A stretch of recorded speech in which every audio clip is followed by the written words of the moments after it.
365 రోజుల బైబిల్ పఠన ప్రణాళికలో 349వ రోజు డిసెంబర్ 15వ తారీఖు 2023. ఈనాటి భాగంలో 4 అధ్యాయములు పాత నిబంధన గ్రంథము నుండి ఆమోసు 4వ అధ్యాయము, 5వ అధ్యాయము, 6వ అధ్యాయము మరియు రెండవసారి క్రొత్త నిబంధన పట్టణము నుండి 1 అధ్యాయము యోహాను సువార్త 19వ అధ్యాయము.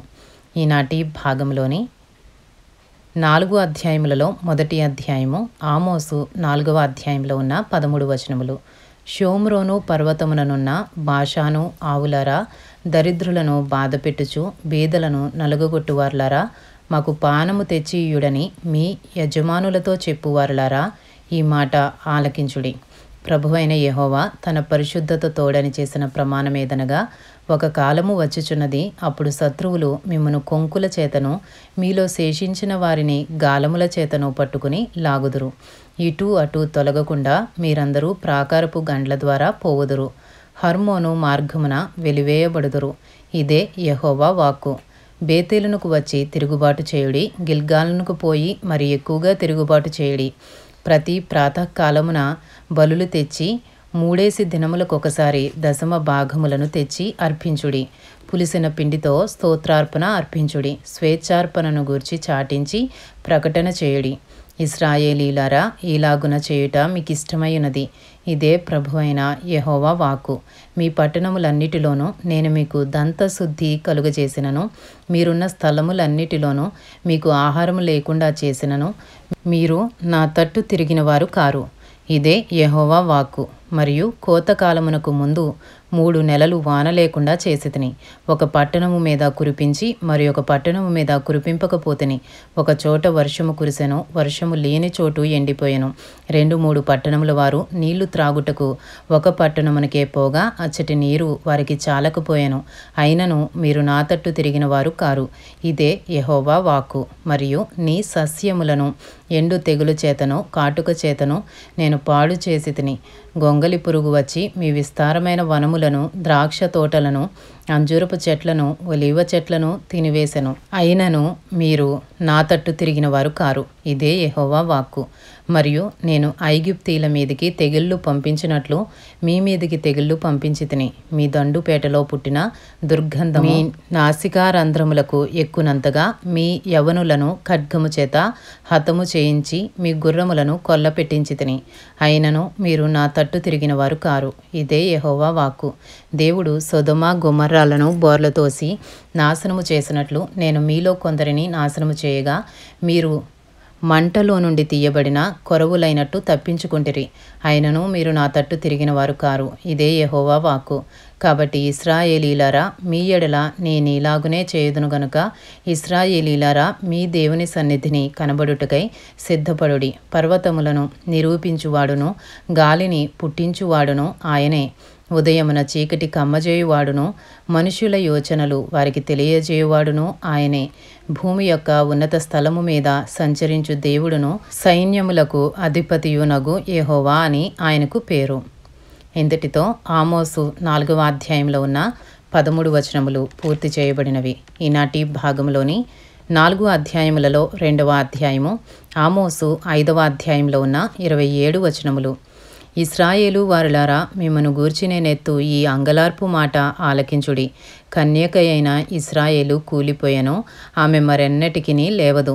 లేవనెత్తువాడొకడును లేక ఆమె భూమి మీద పడవేయబడి ఉన్నది. ప్రభువైన యెహోవా సెలవిచ్చినదేమనగా, ఇశ్రాయేలు వారిలో 1000 మంది అయి బయలువెళ్ళిన పట్టణస్థులలో 100 మంది తప్పించుకుని వత్తురు. 100 మంది అయి బయలువెళ్ళిన పట్టణస్థులలో 10 మంది తప్పించుకుని వత్తురు. ఇశ్రాయేలీలతో యెహోవా సెలవిచ్చినదేమనగా, నన్ను ఆశ్రయించుడి, నన్ను ఆశ్రయించిన ఎడల మీరు బ్రతుకుదురు.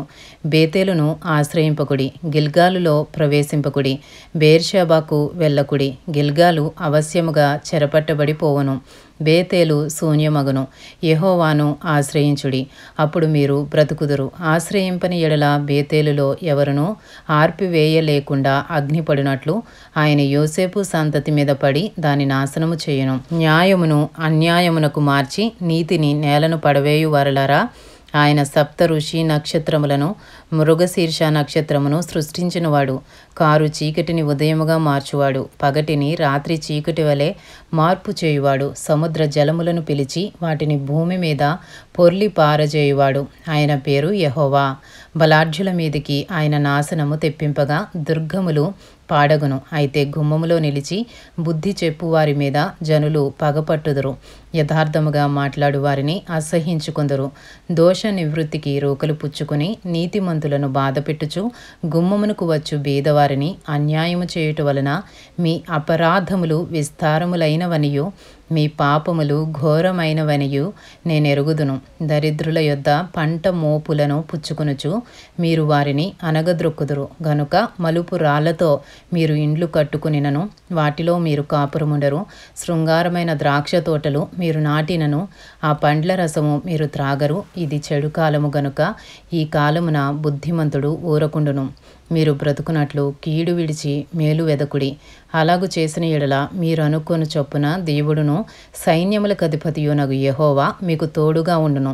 కీడును ద్వేషించి మేలును ప్రేమించుచు గుమ్మములలో న్యాయము స్థిరపరచుడి. ఒకవేళ దేవుడును ఈ సైన్యములకు అధిపతియునగు యెహోవా యోసేపు సంతతిలో శేషించిన వారి యందు కనికరించును. దేవుడును సైన్యములకు అధిపతియునైన ప్రభువగు యెహోవా సెలవిచ్చినదేమనగా, నేను మీ మధ్య సంచరింపబోచున్నాను గనుక రాజమార్గములన్నిటిలో అంగలార్పు వినబడును. వీధులన్నిటిలో జనులు కూడి అయ్యో శ్రమ అందురు. అంగలార్చుటకు వారు సేద్యగాండ్రను పిలుతురు. రోదనము చేయ నేర్పుగల వారిని అంగలార్చుటకు పిలిపింతురు. ద్రాక్ష తోటలన్నిటిలో రోదనము వినబడును. యెహోవా దినము రావలెనని ఆశ పెట్టుకుని ఉన్నవారులారా, మీకు శ్రమ. యెహోవా దినము వచ్చుట వలన మీకు ప్రయోజనమేమి? అది వెలుగు కాదు, అంధకారము. ఒకడు సింహము నొద్ద నుండి తప్పించుకొనగా ఎలుగుబంటి ఎదురైనట్టు వాడు ఇంటిలోనికి పోయి గోడ మీద చెయ్యి వేయగా పాము వాని కరిచినట్టు ఆ దినముండును. యెహోవా దినము నిజముగా వెలుగై ఉండదు కాదా? వెలుగు ఏమాత్రమును లేక అది కారు చీకటిగా ఉండదా? మీ పండుగ దినములను నేను అసహ్యించుకొనుచున్నాను, వాటిని నీచముగా ఎంచుచున్నాను. మీ వ్రత దినములలో కలుగు వాసనను నేను ఆఘ్రానింపనొల్లను. నాకు దహన బలులను నైవేద్యములను మీరర్పించినను నేను వాటిని అంగీకరింపను. సమాధాన బలులుగా మీరర్పించు క్రొవ్విన పశువులను నేను చూడను. మీ పాటల ధ్వని నా యొద్ద నుండి తొలగనీయుడి. మీ స్వరమండలముల నాదము వినుట నాకు మనస్సు లేదు. నీళ్లు పారినట్టుగా న్యాయము జరుగనీయుడి. గొప్ప ప్రవాహము వలె నీతిని ప్రవహింపనీయుడి. ఇశ్రాయేలీలారా, అరణ్యమందు 40 సంవత్సరములు మీరు బలులను నైవేద్యములను నాకు అర్పించితిరా? మీరు మీ దేవత అయిన మోలేకు గుడారమును మీరు పెట్టుకునిన విగ్రహముల పీఠమును మీరు మోసుకుని వచ్చితిరి కదా. కాబట్టి నేను దమస్కు పట్టణము అవతలికి మిమ్మను చెరగొని పోవుదును అని యెహోవా సెలవిచ్చుచున్నాడు. ఆయన పేరు సైన్యములకు అధిపతియగు దేవుడు. ఇంతటితో ఆమోసు 5వ అధ్యాయంలో ఉన్న 27 వచనములు పూర్తి చేయబడినవి. ఈనాటి భాగంలోని 4 అధ్యాయములలో 3వ అధ్యాయము ఆమోసు 6వ అధ్యాయంలో ఉన్న 14 వచనములు. సియోనులో నిర్విచారముగా నున్న వారికి శ్రమ. షోమ్రోను పర్వతముల మీద నిశ్చింతగా నివసించు వారికి శ్రమ. ఇశ్రాయేలు వారికి విచారణకర్తలై జనములలో ముఖ్య జనమునకు పెద్దలైన వారికి శ్రమ. కల్నేకు పోయి విచారించుడి. అక్కడ నుండి హమాతు మహాపురమునకు పోవుడి. ఫిలిస్తీన్ల పట్టణమైన గాతునకు పోవుడి. అవి ఈ రాజ్యముల కంటే గొప్పవి కదా. వాటి సరిహద్దులు మీ సరిహద్దుల కంటే విశాలమైనవి కదా. ఉపద్రవ దినము బహుదూరముననున్నదనుకుని అన్యాయపు తీర్పు తీర్చుటకై మీ మధ్య మీరు పీఠములు స్థాపింతురు.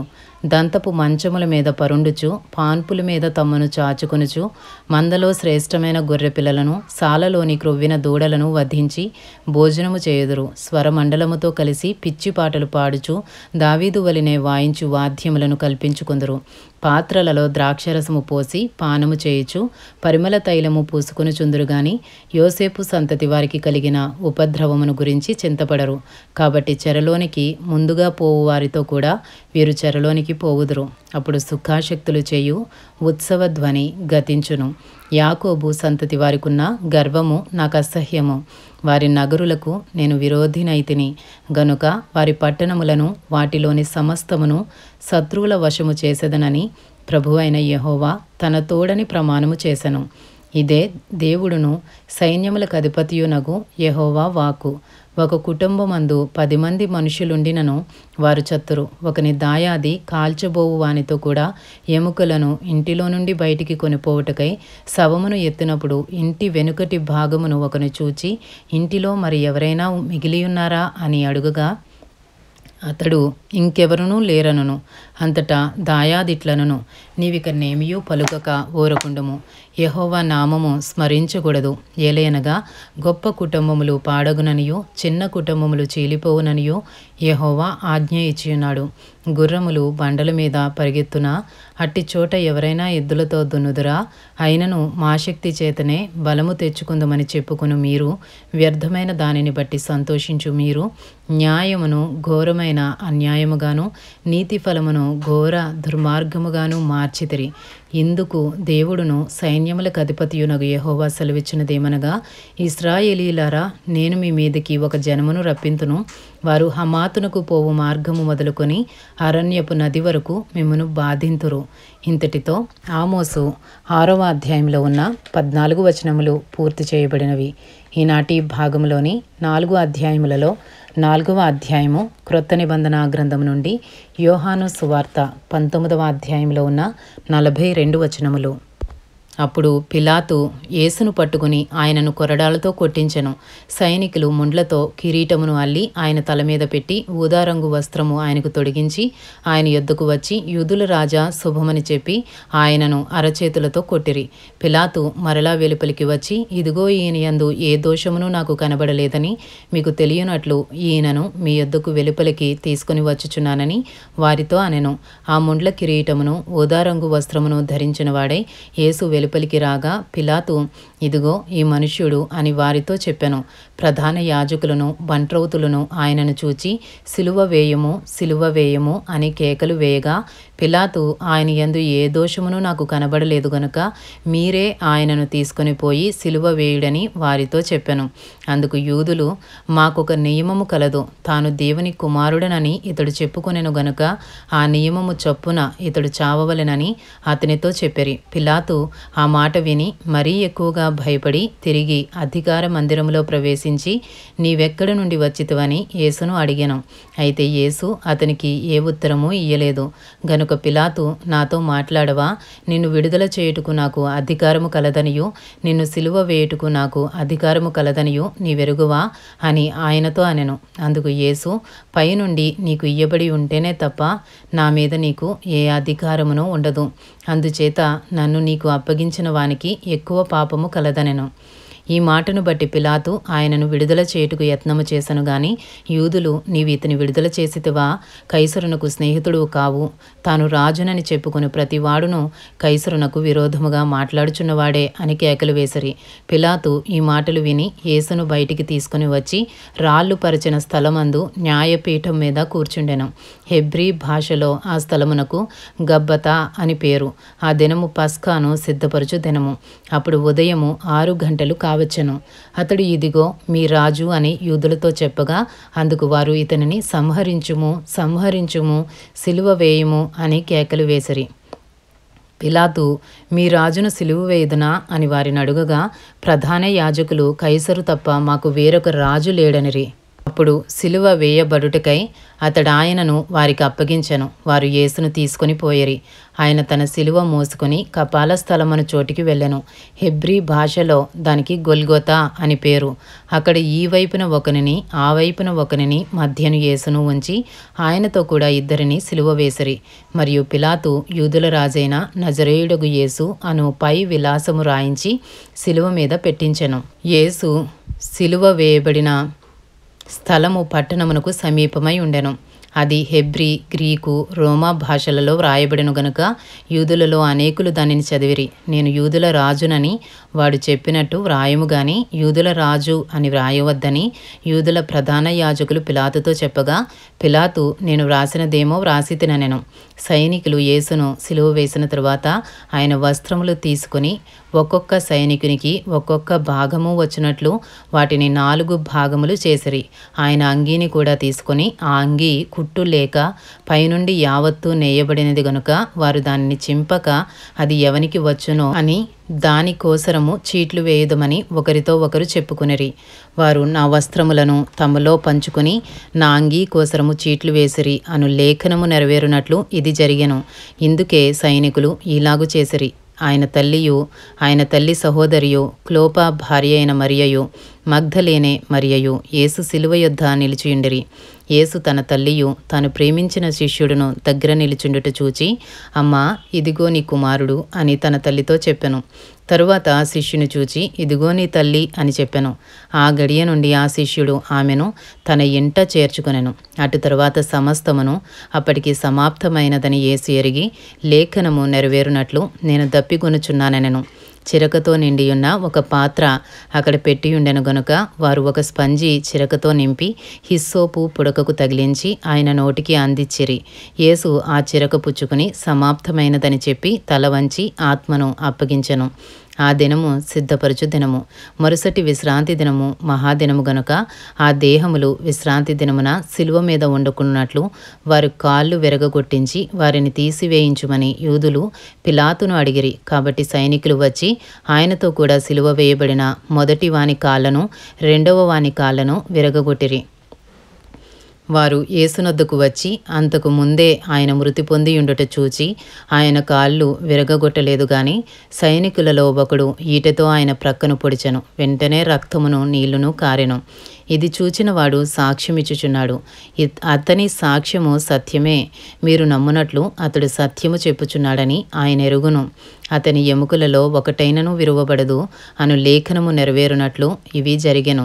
మరియు తాము పొడిచిన వాని తట్టు చూతురు అని మరి ఒక లేఖనము చెప్పుచున్నది. అటు తరువాత యూదుల భయము వలన రహస్యముగా యేసు శిష్యుడైన అరిమతయ్య యోసేపు తాను యేసు దేహమును తీసుకుని పోవుటకు పిలాతునొద్ద సెలవడిగెను.